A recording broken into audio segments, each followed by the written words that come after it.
اگلا سوال ہے کیا شوال کے 6 روزوں کی نیت میں رمضان کے چھوٹے ہوئے روزوں کی نیت کرنے سے دونوں ہی ادا ہو جائیں گے؟ واہ جی واہ، ماشاءاللہ. 2 × 2 4 روٹیاں، ٹھیک ہے جی. یا الگ الگ رکھنے ہوں گے؟ غسل جنابت اور غسل جمعہ بھی تو ایک ہی دفعہ ادا کرنے سے ادا ہو جاتے ہیں.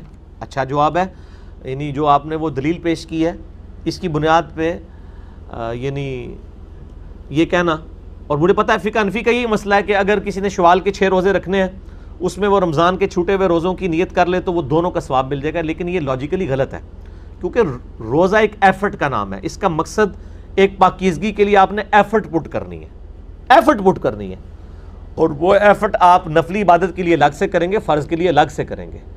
ٹھیک ہے جی. 2 × 2 ہی 4 ہوں گے، 6 × 6 ہی 12 ہوں گے. 6 × 0 12 نہیں ہو سکتے کہ آپ ایک کے اندر ہی 3-4 نیتیں کر لیں. وہ الگ ہی شوال کے 6 روزے رکھنے ہوں گے. قضا روزے آپ شوال میں رکھ لیں یا سردیوں میں جا کے رکھ لیں، اگلے رمضان سے پہلے رکھ لینے چاہیے. جب مرضی رکھیں آپ، گرمیوں کے چھوٹے ہوئے روزے بے شک سردیوں میں رکھ لیں تو کوئی حرج نہیں ہے. تو یہ آپ کو شوال کے 6 روزے الگ رکھنے ہوں گے. رمضان کے چھوٹے ہوئے عورتوں کے جو ایام مخصوصہ کے روزے ہیں وہ چھوٹے ہوئے وہ الگ سے ہی رکھنے ہوں گے. تو یہ نہیں ہوگا کہ ایک کے اوپر ہی ساری نیتیں کرنے سے ہو جائے گا. یہ تو اسی طریقے سے میں کھانا سامنے رکھوں اور میں اپنے بیوی بچوں کی بھی نیت ساتھ ہی کر لوں تو ان کا پیٹ بھی بھر جائے، نہیں پیٹ ان کا بھرے گا. یا اس سے بھی اگلی مثال کہ میں ناشتے کے وقت ہی دوپہر اور رات کے کھانے کی نیت بھی کر لوں تو پھر دوپہر اور رات کو تو مجھے کھانا کھانے کی ضرورت نہیں رہے گی نا. کہ رہے گی ظاہر ہے. پھکی تو بغیر سے نہیں گل سمجھ آتی، الزامی جواب دینا پڑتا ہے. رہا یہ کہنا کہ جی اگر کسی پہ غسل جنابت ہے، وہ تو صحیح حدیث میں ہے کہ یعنی نبی علیہ السلام نے اس چیز کو پریفر کیا ہے کہ شب جمعہ میں میاں بیوی ازدواجی تعلق قائم کریں کیونکہ اگلے دن جمعہ ہوتا ہے تو جمعہ کا غسل کر لیں. وہ اس میں نبی علیہ السلام نے کہیں نہیں فرمایا کہ جمعے کا علیحدہ سے غسل کرنا ہے اور میاں بیوی جو حالت جنابت میں گئے ہیں ازدواجی تعلق سے الگ سے غسل کرنا ہے، کیونکہ وہاں پہ مقصد آپ سے ایفرٹ پٹ کروانا نہیں ہے، مقصد پاکیزگی حاصل کرنا ہے.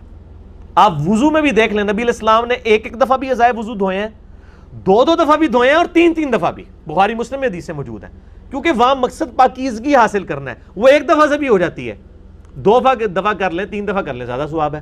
یہاں پہ بھی اگر کسی پہ غسل جنابت تھا، اگلے دن فجر کے لیے وہ اٹھا اور وہ جمعے کا دن بھی تھا اور عید کا دن بھی تھا، اب 3 غسل آ گئے، ایک فرض غسل اور 2 سنت غسل. وہ ایک ہی غسل کرنے سے باقی 2 بھی ادا ہو جائیں گے کیونکہ وہاں پہ مقصد کیا تھا؟ پاکیزگی حاصل کرنا، کہ آپ عیدگاہ کے لیے پاکیزگی حاصل کر کے جائیں، جمعے کے لیے پاکیزگی حاصل کر کے جائیں، نماز کے لیے پاکیزگی حاصل کر کے جائیں. وہ ایک دفعہ غسل کر لینے سے ہی ہو جائے گا. لیکن یہاں پہ میں ایک ضمناً بات کر لوں کہ بعض اوقات بخاری مسلم میں حدیث موجود ہے کہ نبی علیہ السلام حالت حیض میں بھی اپنی بیویوں کے ساتھ ازدواجی تعلق قائم کرتے تھے، لیکن اس کا پروٹوکول بخاری مسلم میں آیا کہ بیویوں کو حکم دیتے تھے کہ ناف سے لے کے گھٹنے تک تہمت باندھ لیں اور باقی جسم کے ساتھ مباشرت فرماتے تھے. انٹر کورس نہیں ہوتا تھا. یہ بخاری مسلم دونوں میں، جو منکرین حدیث بھی کہتے ہیں جی حالانکہ اس میں انٹر کورس کے الفاظ نہیں ہے، صرف مباشرت ہے یعنی صحبت کرنا.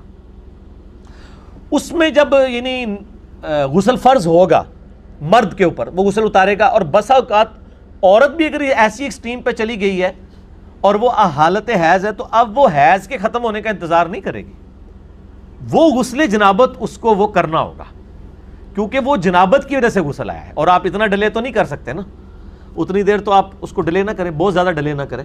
تھوڑا بہت تو ڈیلے، میرا یوٹیوب پہ کلپ ہے کیا غسل جنابت کو ڈیلے کیا جا سکتا ہے، جب ایک نماز سے دوسری نماز قضا نہ ہو تو آپ کر سکتے ہیں.